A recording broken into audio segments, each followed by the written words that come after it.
Welcome to today's deep dive. We are exploring a really fascinating source today. Yeah, it's definitely not your typical productivity advice. Right, exactly.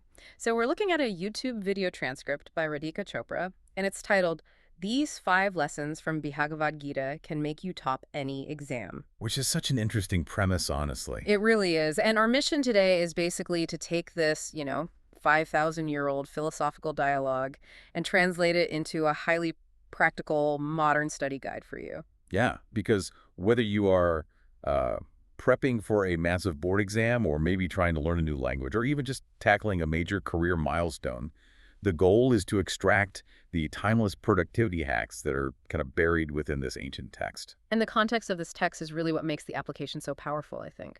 We aren't looking at advice generated in some, quiet, perfectly sterile modern laboratory. Right, exactly. We're looking at wisdom that was delivered in the middle of absolute chaos. Yeah, and to really grasp that, I want you, the listener, to just picture this scenario for a second. Imagine you're standing at the edge of a massive, life-altering battlefield. Oh man, just the sheer scale of it. Right. The noise of 100,000 soldiers is literally deafening. The stakes are terrifyingly high. Your heart is pounding, your palms are sweating. You're just totally overwhelmed. Exactly. Your mind is completely clouded with this paralyzing fog of confusion and fear. You are terrified of the outcome, and honestly, you're probably questioning if you even chose the right path to begin with. I mean, it is the ultimate pressure cooker. You are experiencing total cognitive and emotional overload where the primitive parts of your brain are basically screaming at you to run away. A runaway, yeah. But the scenario I just described, I'm not talking about a modern student walking into the SATs or like a high-stakes corporate boardroom. No, you're talking about Arjuna. Yes, Yeah. the legendary warrior from the Bhagavad Gita stepping onto the battlefield of Kurukshetra over 5,000 years ago. Which is just wild to think about. It is amazing. Just to think that a warrior in a chariot thousands of years ago was dealing with the exact same brain fog and performance anxiety as a modern student staring at a textbook at 2 a.m. Yeah, I mean, the physical symptoms, the self-doubt, the fear of the result, it is the exact same emotional cocktail. Yeah. Human neurology hasn't really changed. Right. The stress response triggered by a literal army of archers is, biologically speaking, the same stress response triggered by a life-defining exam. The perceived threat to your future is basically identical in the brain. Wow, yeah. And the text points out something really profound about Arjuna's situation. He wasn't considered great because he had the best teachers or, the most resources. Some perfectly serene study environment, yeah. Right. His enemies actually had the exact same advantages. The source mentions the Kauravas, the opposing faction of 100 cousins. They trained under the same gurus and had access to the identical ancient weaponry and resources. So externally, the playing field was entirely level. In fact, mathematically, it was tilted heavily against Arjuna. Heavily against him, yeah. There were 100 Kauravas, and only 5 Pandavas, Arjuna and his brothers. But Arjuna possessed the advantage of dedication, consistency, and absolute focus, which introduces a core concept found in Chapter 6, Shloka 6. And a shloka is essentially a verse, right? Like an aphorism within the text. Exactly. And this specific verse states that the mind is your best friend when controlled and your greatest enemy when undisciplined. The source uses such a brilliant analogy here. The mind is like water. It takes the shape of whatever container you pour it into. Oh, love that. Right. Pour it into a routine of intense discipline and effort, and it takes the shape of success. But if you let it spill into a puddle of distractions... It takes the shape of failure. Exactly. The 5 Pandavas didn't beat the 100 Kauravas because of superior numbers or better swords. They won because of a superior mindset. They directed their mental water into an airtight container. When connecting this ancient concept to today's landscape reveals this massive paradox. I mean, we live in an era where we possess infinitely more resources than any previous generation. Oh, for sure. The sum total of human knowledge is just sitting in your pocket right now. Right. But those resources come packaged with an unprecedented level of engineered distraction. Oh. Algorithms designed by thousands of engineers are actively trying to spill your mental water every single second of the day. Yeah, it's exhausting. But the source frames this modern dilemma not as a curse, and this is the cool part, but as a secret, massive advantage for you. Wait, really? How is that an advantage? So let's assume the mind is like a smartphone. It's a device that can, pull up a complex astrophysics lecture, or it can let you scroll through 6 hours of mindless videos. Okay, yeah. It is the exact same hardware. The variable is the user. So what does this all mean? If everyone else is distracted, does simply logging off and focusing make you a superhuman in today's landscape? Well, understanding the mechanics of this completely reframes how you look at the modern world. Yeah. Because, yeah, we are conditioned to view distractions as this overwhelming obstacle. But strategically, they are your greatest competitive edge. Think about it. The vast majority of your competition, the people sitting for the same medical exam, applying for the same competitive tech jobs, they are surrendering to those distractions. Their mental water is leaking everywhere. So they're essentially attempting to run a marathon while voluntarily wearing lead boots. Exactly. The baseline for competition has effectively dropped. You don't need to be a generational genius to win today. That's actually super comforting. Right, because your competition is highly distracted. Simply remaining consistent and maintaining a sealed container for your mind makes it remarkably easy to outperform the majority. A controlled mind today is statistically rarer than a high IQ. Oh, wow. I mean, that makes total sense. But once you manage to actually put the phone in another room and seal that container, the next logical question is where to direct that focus. Which is where most people get it wrong. Exactly. The natural instinct, especially when you're stressed about your future, is to focus on the end goal. You tell yourself, I need an A, or I need to land this specific promotion, but the text violently flips this instinct on its head. Yeah, what's fascinating here is Chapter 2, Shloka 47. It states that you only have control over your actions, never over the results. And the source actually takes a sharp jab at modern manifestation trends here, which I found hilarious. Oh yeah, it specifically critiques how hyped up books like The Secret have become. Right, where the philosophy often boils down to sitting in a room and passively visualizing a perfect score or $1 million arriving in the mail. Which, passive visualization feels productive, but it completely ignores the actual mechanics of achievement. The Bhagavad Gita laid out a far more rigorous manifestation formula thousands of years ago. And it's a 3-step formula, right? Yep. 1, fix your goal. 2, take massive unrestricted action. And 3, surrender the result completely. The absolute secret to success is detachment from the outcome. The underlying cognitive mechanics of that detachment are fascinating to me. Let's think of your brain like a computer with a fixed amount of RAM. Okay, I like where this is going. Right, so if you are sitting at your desk studying organic chemistry, but you've got this massive anxiety program running in the background, taking up 40% of your processing power, worrying about failing. Yeah, that's relatable. And maybe you have a daydreaming program running, taking up another 20%, fantasizing about how cool it'll be when you become a doctor. You only have 40% of your RAM left for the actual organic chemistry in front of you. That is a perfect way to visualize it. You are literally stealing processing power from the very action that would make you successful. Time spent worrying about passing or failing is time stolen from taking the actions that would actually put you in the top tier. Detachment lowers your cognitive load. It literally shuts down those background programs of anxiety and fantasy, and it frees up 100% of your brain power to execute the task perfectly. But here's where it gets really interesting, and I want to push back a bit because it also sounds contradictory. Okay, how so? How can you ask someone to be fiercely dedicated to a fixed goal, but completely detached from the result of their actions? It sounds like you're telling someone to care deeply and not care at all in the exact same breath. It does sound like a paradox. But it resolves beautifully when you separate your core identity from the outcome. Action is your department. The result is absolutely not. So the result is out of my hands. Exactly. The result relies on 1,000 external variables you cannot control. The mood of the examiner who graded your essay, the specific historical events they randomly chose for the test, the economic shifts affecting the job market. Right. You can't control any of that. If you attach your emotional stability and your identity to variables you cannot control, you will be paralyzed by fear. You fix the goal to give your action a compass direction, but you detach from the result to give your action maximum power. Okay, you fix the goal for direction, but detach for power. That makes perfect sense. Yeah. But let's assume you have adopted this mindset. You're detached from the result, you're focusing solely on the action. What happens when you try to take that action and you realize you simply aren't very good at it? The talent myth. Right, like you sit down to study a complex math concept or learn coding, and you feel like you completely lack the natural talent or intelligence to perform those actions well. This fear of inadequacy derails almost everyone at some point. But the source addresses it directly with Chapter 2, Shloka 50, which translates to, skillfulness and action is yoga. Which is a massive democratizing claim. Absolutely. The text emphasizes that highly intelligent people don't necessarily do great things. Ordinary people with relentless consistency achieve greatness.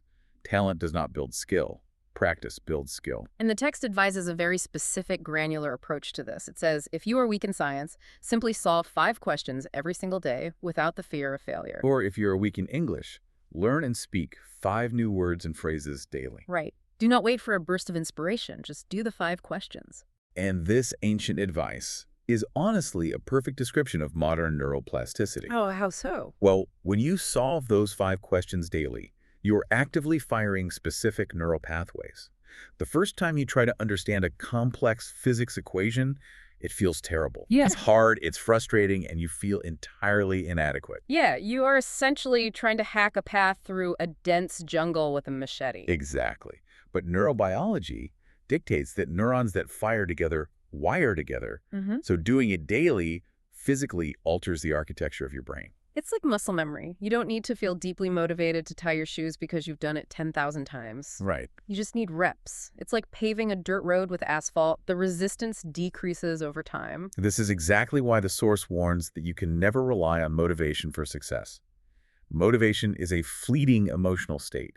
It is a weather pattern. You cannot build a solid foundation on the weather. That's a great way to put it. Students who practice consistently, regardless of how they feel, will always outperform those who only study when they feel inspired. Because the person waiting for the perfect mood is losing thousands of repetitions to the person who's simply grinding out their 5 questions a day. The talent you admire in others is very often just invisible, unglamorous consistency. But there is a really dangerous psychological trap here. Once you start putting in those daily reps and slowly rewiring your brain, human nature inevitably kicks in. Oh, the comparison trap. Yeah. You look up from your desk and you see someone else moving twice as fast. You see someone who seemingly doesn't have to work as hard, getting way better grades. This is arguably the most difficult hurdle to clear in the modern era, which brings us to Chapter 3, Shloka 35. The instruction is incredibly blunt. Stop comparing your journey with others. Because there will always be people ahead of you. Always. The text acknowledges this reality. Comparing your progress to theirs wastes the precise energy you should be using on yourself, redirecting it toward analyzing others' marks and resources. The source puts it very practically. Your only true competition is who you were yesterday. If you solved 3 questions yesterday, aim for 5 today. If you obsess over the 10 questions someone else is doing, you won't even be able to finish 2 yourself. Because comparison is the ultimate zero-sum game. When you direct your mental energy toward analyzing someone else's grades, you are actively draining your own actionable energy. You're returning to that state of high cognitive load. Exactly. You are reopening those background programs and starving your own processing power. But how do you realistically block out that noise? Social media is literally designed to make us look at everyone else's 10 questions. It really is. You open your phone to take a break, and you are bombarded by someone celebrating their perfect score or, their new 6-figure job or even just their flawlessly aesthetic, color-coded study notes. How does a modern student actively turn off that comparison engine? It requires a conscious, daily recalibration of your metrics for success. You must actively choose to measure your progress exclusively against your past self. So it ties directly back to that very first concept of mind control. Exactly. When you catch your mind drifting into the territory of comparison, you have to treat it like a physical leak and rain that water back into your own container. Yeah. You have to train yourself to ask only one question. Did I execute more effectively than I did yesterday? Any other data point is irrelevant. It's toxic noise. Okay, so we now have this brilliant, holistic blueprint. Seal the mind from distraction, detach from the anxiety of results, practice with ruthless consistency to rewrite your neural pathways, and compete only with your past self. It sounds perfect. It does. But even with a flawless blueprint, humans are incredibly skilled at self-sabotage. We really are. And the text identifies this self-sabotaging persona with striking clarity in Chapter 18, Shloka 28. It warns against becoming a tamasic doer. And the source defines this tamasic doer as someone who is lazy, unorganized, constantly delays tasks, blames others, lacks discipline, and gives up easily. Basically, it's a description of the worst version of ourselves on a Sunday night when we have a massive project due on Monday morning and haven't started. Yes. We all harbor the capacity to be a tamasic doer, but the source is adamant. If you are pursuing a major goal, whether that's surviving a literal ancient battlefield or just passing the bar exam, these traits are fatal. You simply cannot afford them. And to cure this, the text offers 4 strict rules. First, have a fixed goal at a particular time. The source says that constantly changing your goals confuses your energies and, quote, the universe. Okay. Second, take immediate action without procrastination. Third, develop ruthless discipline. And fourth, take strict accountability for your failures instead of making excuses. The reminder there is pretty sharp people have succeeded with far bigger struggles than yours. It's harsh, but true. And this section highlights a profound truth about human achievement. The mechanics of success haven't changed in 5 millennia, regardless of our technological leaps. Truth doesn't change just because it's repeated. Exactly. Concepts like discipline, immediate action, and accountability might sound like tired cliches to a modern ear. But their survival over thousands of years is the exact proof of their effectiveness.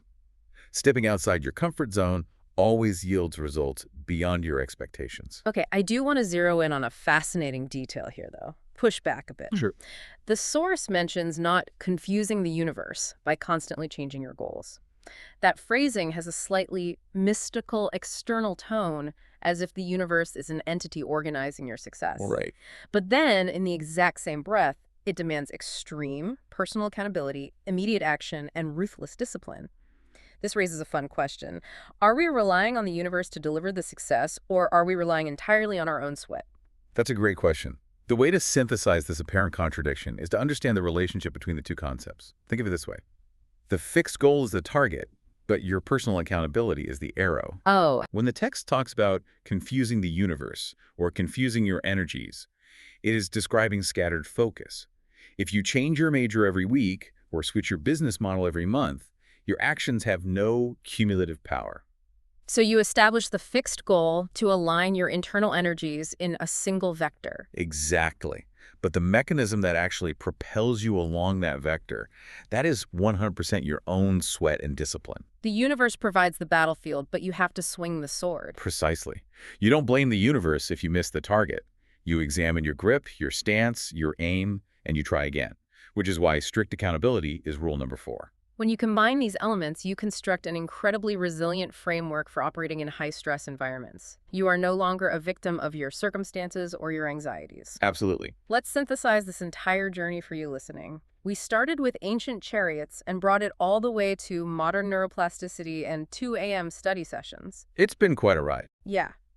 The core takeaway here is that the ultimate cheat code to acing your exams or dominating your career isn't a new app or a modern life hack. No, it is a 5,000-year-old wisdom framework centered on mind control, action over outcome, ruthless consistency, self-competition, and supreme accountability. And this matters to you because these aren't just polite, theoretical suggestions for living a peaceful life. These ancient tools were forged for a warrior in the chaos of battle. Which makes them the perfect antidote to the chaotic, distracted modern world you live in. Right. When you view distraction as an advantage because everyone else is falling for it, and detachment as a performance enhancer that frees up your brain's processing power, the game completely changes. You realize that the power has always been in your capacity to control your own internal environment. Exactly. So we'll leave you with this final lingering thought inspired by the sources. We started with Arjuna, a legendary warrior facing down a literal army who discovered that his absolute greatest weapon was simply focusing on the process and ignoring the terrifying outcome. So, if a legendary warrior facing a literal battlefield found success by turning inward, what imaginary battlefields are you letting defeat you before you even pick up your pen?